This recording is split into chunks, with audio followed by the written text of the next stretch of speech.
Olá, seja muito bem-vindo ao meu canal. Hoje nós vamos falar sobre depressão, o que ela acarreta nos relacionamentos e como viver melhor.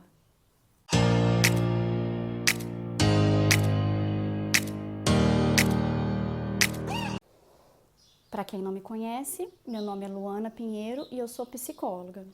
Aí você se pergunta, Lu, mas por que uma psicóloga que tem a proposta de descomplicar relações está falando de depressão? Pois é, gente, a depressão é um transtorno psicológico grave, né? Ele é muito comum e ele afeta diretamente nas relações, né? Então, se você quer viver melhor, encontrar um amor onde você viva melhor também, relações mais saudáveis, é muito importante você conhecer os aspectos da depressão, identificar se você está nesse grupo, que é um grupo muito numeroso e ele é mais incidente em mulheres, tá? E cuidar disso, tá? Então, assim, vamos começar. A depressão, ao contrário do que todo mundo pensa, não é aquele transtorno que coloca a pessoa, né, em cima de uma cama. A gente tem uma construção aí sobre a pessoa com depressão ser uma pessoa que não trabalha, né, não consegue se relacionar, passa o dia inteiro deitada, a maior parte do tempo chorando. Na realidade, não é assim, tá, gente? Isso aí que a gente tem como construção de depressão é um estágio avançado da depressão, tá? Mas a depressão, ela é um transtorno silencioso, ela chega de mansinho, ela se aproxima aos poucos. E às vezes, até por essa característica, né, da depressão nos estágios iniciais ser muito silenciosa, né? A gente não identifica, vive anos e às vezes uma vida inteira sem cuidar, tá? Então, se essa depressão não evolui para um quadro grave, como esse que a gente está falando, né, de você ficar em cima de uma cama e passar a maior parte do tempo chorando, né, ou às vezes até mesmo desencadear um processo aí, uma crise de pânico, as pessoas não costumam cuidar da depressão. As pessoas não têm noção do quanto que essa depressão afeta na vida da pessoa, limita, impossibilita relações e até assim, né, uma vida melhor. Então, assim, gente, a depressão, ela não é, ao contrário do que muita gente pensa, né, e que a gente tem como construção sobre depressão, uma coisa que te coloca em cima de uma cama e te impossibilita de trabalhar, te impossibilita de viver a vida, né? Ou como definiam há algum tempo atrás, um estado de vazio completo. Não é assim, tá? Esse é um estágio avançado da depressão. É um estágio que realmente a pessoa passou por outras fases, não cuidou, não identificou, e isso é um quadro depressivo grave, né? Mas ele começa silencioso, né? A depressão, ela é um transtorno psicológico muito silencioso no começo. Ela chega aos poucos, ela se aproxima devagar, com um cansaço, né? Começa com uma falta de energia. Você começa com uma dificuldade aí de organizar suas tarefas do dia e fazer o seu dia render. E aí segue para um discurso assim de que tá muito pesado, de que é muita coisa. E ao mesmo tempo você não consegue encontrar uma solução para distribuir as tarefas do seu dia a dia, para que encontrar uma relação para uma solução para que isso fique menos pesado. Você vai se acomodando naquele discurso, né, de que é difícil, é pesado, mas eu sou a pessoa que se sacrifica e atua e faz. E depois desse estágio, né, do cansaço, da falta de energia, da dificuldade de compreender soluções melhores para o meu dia a dia, isso começa a abranger outras áreas, né? O trabalho começa a ficar mais pesado. Às vezes é até um trabalho que eu gosto, né? Eu gostava de fazer, me empolgava, mas vai perdendo a cor, né? Vai perdendo, você vai ficando cansada e aquele trabalho vai assim te desgastando. Você chega até a pensar que não está na área certa, talvez isso fazia sentido há um tempo atrás, hoje já não faz mais, né? E aí é onde que começam as dores da depressão, né? As dores da depressão que a gente precisa identificar. E as dores da depressão, elas vão desde realmente dores, né? Dores no corpo, dores musculares, né? Tensão muscular, dificuldade para relaxar, até dores assim que afetam órgãos mesmo, né? Uma queimação no estômago, né? Pode evoluir até para uma úlcera estomacal, uma síndrome do intestino irritado, muitas problemas físicos, né? Eles advêm desse estágio depressivo, desse estado, né? Desse transtorno, e não são bem diagnosticados. Eles são tratados assim, os sintomas como físicos, mas não são identificados como dores emocionais que estão evoluindo para quadros físicos, né? Existe uma desconexão entre os clínicos gerais, né, que geralmente fazem os tratamentos, os gastro, realmente assim indicarem, né, irem um pouco mais a fundo e indicarem para um profissional psiquiatra ou um psicólogo para identificar, né, já que aquela gastrite é recorrente, já que aquela queimação ou aquele intestino irritado, né? E aí isso evolui até mesmo para quadros mais graves de dores, fora as dores que a gente fala que são as dores, né, emocionais, né?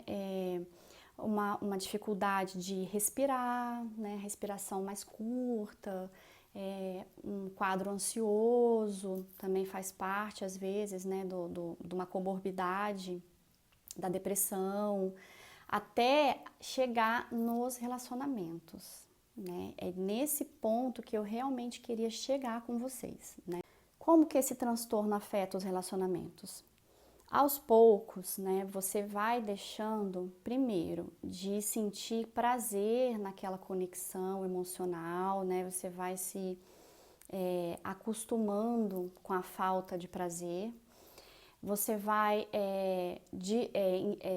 tendo dificuldade para compreender as situações que acontecem, né, na relação de uma maneira real, né, você piora as situações, você tem dificuldade de compreender o que o outro está falando. Então, o outro diz uma coisa, você às vezes não checa, você não procura entender como que o outro estava pensando aquilo, tira a sua conclusão, né? Se magoa, se ressente. Outra coisa importante também que acontece, né? Você deixa de pontuar, né, de se posicionar com assertividade na sua relação. E isso faz com que você espere essa assertividade do outro, que não vai vir, né, porque cada um é cada um. E aí você se ressente, porque o outro não está valorizando, porque o outro está te ultrapassando. Quando, na verdade, né, essa função de se posicionar com efetividade é sua. Mas como que você vai fazer isso se o teu pensamento não está funcionando como deveria, né? E por que esse pensamento não funciona como deveria?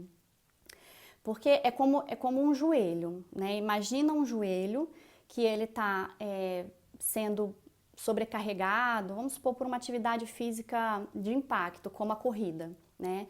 E esse joelho, ele não está preparado para isso, ele não está fortalecido, você nunca fez musculação, não faz com regularidade. Então, o que que acontece? Esse joelho vai começar a sofrer uma sobrecarga. Digamos que essa sobrecarga, elas são as situações que você viveu durante o seu desenvolvimento, tá? Na infância, na adolescência, por exemplo, coisas que a criança, né? A criança não tem aparato psíquico para comportar situações que são para adultos. Então, crianças que viveram situações muito difíceis de interpretar para a criança, né? Que são coisas que deveriam ficar entre os adultos, isso é um tipo de sobrecarga, né? Quando vai se desenvolvendo, né? Na adolescência, na puberdade, adolescência, essa pessoa assume papéis, né? E funções que não são adequadas para a idade, isso também causa uma sobrecarga. E causa também, né, no seu desenvolvimento, uma maneira de viver, uma maneira de se relacionar, de modo que eu sempre assumo papéis e funções que não deveriam ser minhas, que eu não estou pronto, que eu não dou conta, mas eu não consigo pensar direito. Por quê? Porque essa sobrecarga, né, emocional, que é igual à sobrecarga do joelho, ela vai causando um desequilíbrio químico no cérebro, né, dos neurotransmissores, né? Essa transmissão que acontece no cérebro, ela é tipo a tomada. Sabe a tomada quando você usou muito, né? Tipo tomada de carregador de iPhone, né? Que você usa muito e ela não dura muito, e aí você tem que ficar ali ajeitando para conectar, e põe assim, e põe do outro jeito, e tem hora que conecta, tem hora que não conecta. A depressão é bem parecida, o que ela faz no nosso cérebro, né? E tem hora que esses neurotransmissores funcionam, tem hora que não funciona, e se isso vai evoluindo, vai funcionando cada vez menos, né? Chega uma hora que você precisa trocar a tomada. Da mesma maneira que chega uma hora que a dor no joelho é tão forte que você vai procurar um profissional. Se a gente pode procurar um ortopedista, por que a gente não procura um psiquiatra? Né? É preconceito, né? O cérebro, ele também é um órgão e ele também pode sofrer desequilíbrio. Nesse caso é químico. Da mesma maneira que você vai tomar aí um anti-inflamatório para o seu joelho, né?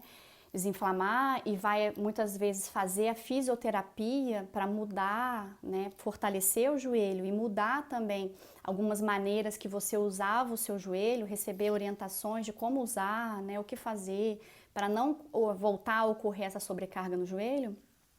Assim também acontece com a psiquiatria, que vai medicar para que essas conexões no cérebro se restabeleçam, né? E também o psicólogo, que vai tanto te fortalecer, te ajudar a se fortalecer, e também te direcionar para novas maneiras de não sobrecarregar, né? Então, esse cuidado é muito importante. Se você é mulher, né, ou se você é homem também que está me assistindo e gostaria de ter uma relação boa, né, eu te convido nesse momento a pensar nas suas relações passadas, ou às vezes até na relação que você está vivendo atualmente, né? Ela é uma relação boa, né? Você está satisfeito? As suas relações do passado te proporcionaram satisfação? Né? Se essa resposta for não, é muito importante que você olhe para você e assista esse vídeo com cuidado, né? Identifique se você tem algum desses aspectos, né? Se você se identificou com alguma coisa, e busque um profissional, né? Porque dá para ter uma vida muito feliz mesmo, né? Apesar da depressão, né? O que se conhece até o momento é que a depressão, né, a depressão mesmo, né, não sendo a depressão situacional, de uma perda, de um luto, né, a tristeza de perder um emprego, né, isso são outras coisas, né, que fazem parte mesmo da vida do adulto. Mas a depressão mesmo, como um quadro que se estende, teoricamente ela não tem cura, né? Então é uma coisa que você vai ter que estar sempre, por isso olhando, sempre cuidando. Por isso é muito importante conhecer os aspectos e principalmente conhecer os aspectos em você. Quais são os seus aspectos, né? Nem todo mundo expressa tudo. Então, isso é o que vai te fazer viver uma vida feliz apesar da depressão, né? Ter uma vida saudável, ter relações boas, apesar da depressão, né? Mesmo tendo isso, mas sim cuidando disso, né? Então, se você gostou desse conteúdo, se esse conteúdo te ajudou de alguma maneira, né? Curte aí, deixa o seu like e se inscreve no canal, tá? Até a próxima. Beijos!